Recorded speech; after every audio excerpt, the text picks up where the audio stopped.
Yeah, Taz, thank you for having me, and I'm glad to be here, and I'm looking forward to sharing my experiences and what little knowledge I have about cricket with everyone. Jeet, tell us about your stance and if you do anything different in different situations.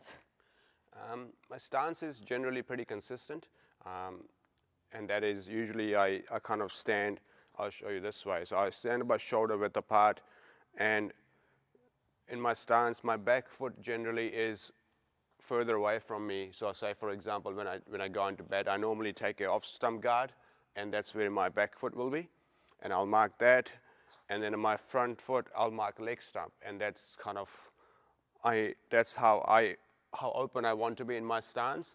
And then where I stand, whether it's leg stump, middle stump, it depends on whether the bowler is coming right arm over or right arm round.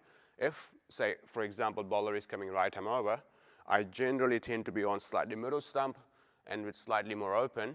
And my aim is I'm trying to access the ball back where it's coming from.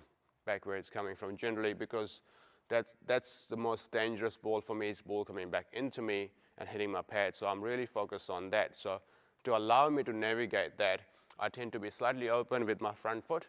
So make sure my front foot doesn't get closed off in my stance, slightly more open, so I can get my head over my front foot and access the ball nice and down the ground. That's my stance for right arm over. And if someone comes left arm over, I generally tend to don't tinker too much with how I stand. Only thing I do is I move across a bit more.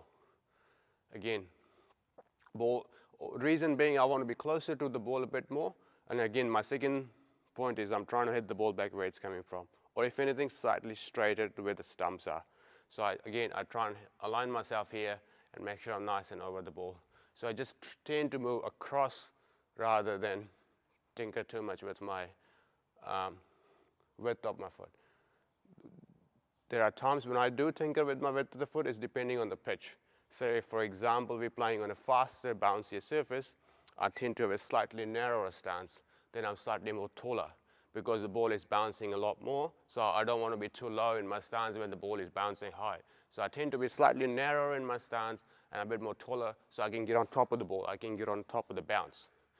Vice versa, if you're on a slower, low wicket like subcontinent style wicket, I tend to be a little bit more wider and slightly more crouched because the ball is bouncing low. So I want to be meeting the ball sort of in the bottom half of my bat.